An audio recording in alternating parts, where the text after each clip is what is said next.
prince, bring a weapon with you." "Why?" "I keep 4 men servants, and you will be alone." "I have my fists," said Sernine. "We shall be on even terms." He turned his back on him and then, calling him back: "Oh, one word more, baron. Engage 4 more servants." "Why?" "I have thought it over. I shall bring my whip." At 1 o'clock the next day, precisely, a horseman rode through the gate of the so called Villa du Pont, a peaceful, countrified private road, the only entrance to which is in the Rue Pergolèse, close to the Avenue du Bois. It is lined with gardens and handsome private houses, and right at the end it is closed by a sort of little park containing a large old house, behind which runs the Paris Circular Railway. It was here, at No. 29, that Baron Altenheim lived.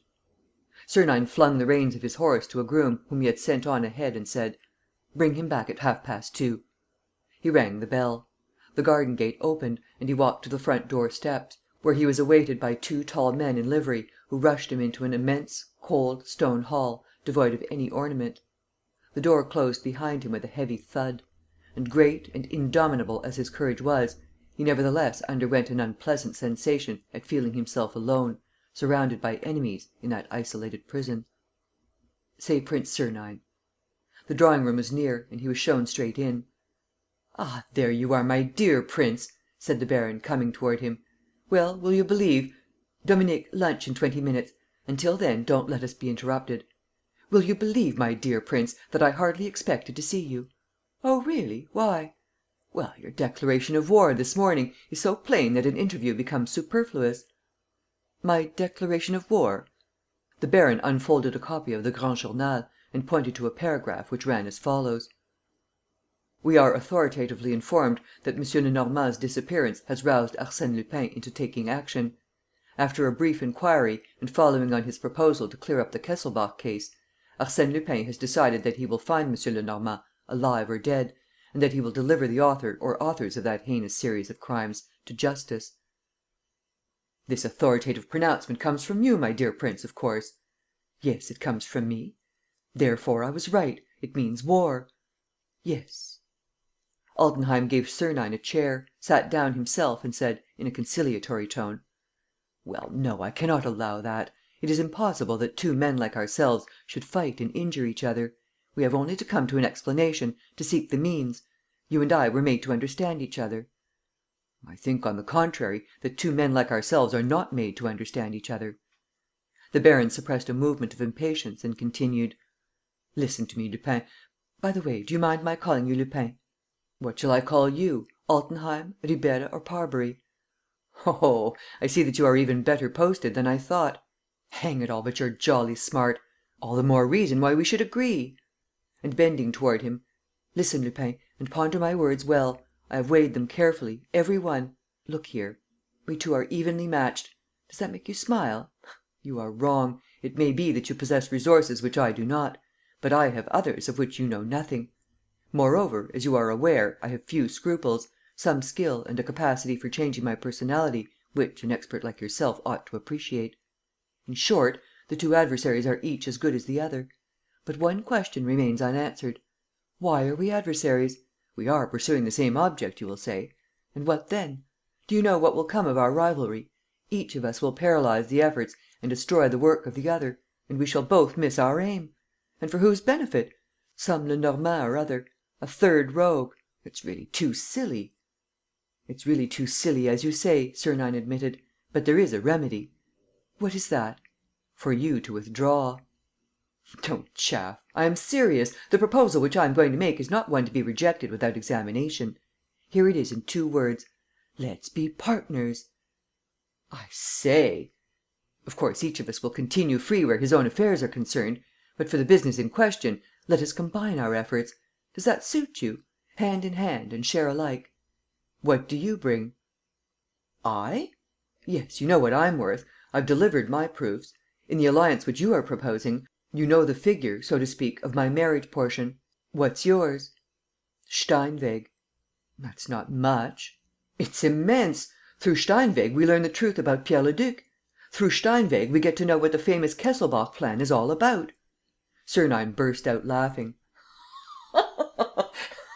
"And you need me for that?" "I don't understand." Come, old chap, your offer is childish. You have Steinweg in your hands. If you wish for my collaboration, it is because you have not succeeded in making him speak. But for that fact, you would do without my services." "Well, what of it?" "I refuse." The two men stood up to each other once more, violent and implacable. "I refuse," said Sernine.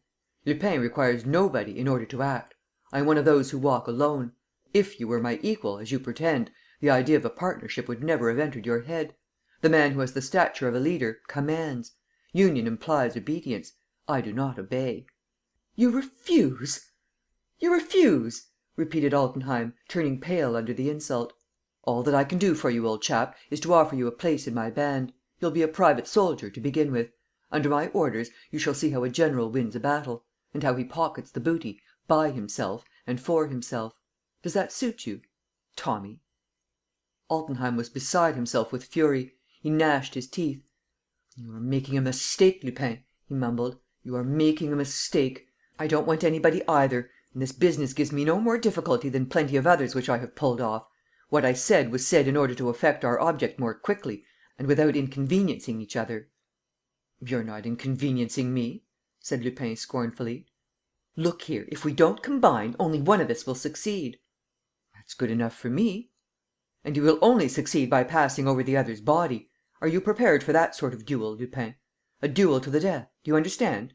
The knife is a method which you despise, but suppose you received one, Lupin, right in the throat?" "Aha! So, when all is said, that's what you propose?" "No, I am not very fond of shedding blood. Look at my fists. I strike and my man falls. I have special blows of my own. But the other one kills. Remember, the little wound in the throat? Ah, Lupin, beware of him, beware of that one. He is terrible. He is implacable. Nothing stops him." He spoke these words in a low voice and with such excitement that Sernine shuddered at the hideous thought of the unknown murderer. "Baron," he sneered, "one would think you were afraid of your accomplice." "I'm afraid for the others, for those who bar our road, for you, Lupin. Accept, or you are lost. I shall act myself, if necessary. The goal is too near. I have my hand on it. Get out of my way, Lupin." He was all energy and exasperated will. He spoke forcibly and so brutally that he seemed ready to strike his enemy then and there. Sernine shrugged his shoulders. "Lord, how hungry I am!" he said, yawning. "What a time to lunch at!" The door opened. "Lunch is served, sir," said the butler. "Oh, that's good hearing!" In the doorway, Altenheim caught Sernine by the arm and, disregarding the servant's presence: "If you take my advice, accept. This is a serious moment in your life; and you will do better, I swear to you, you will do better to accept." "Caviare!" cried Sernine. "Now that's too sweet of you. You remembered that you were entertaining a Russian prince." They sat down facing each other, with the baron's greyhound, a large animal with long silver hair, between them. "Let me introduce Sirius, my most faithful friend."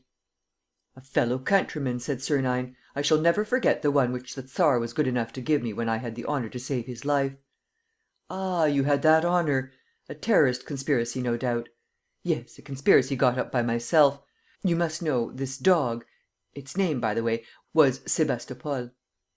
The lunch continued merrily.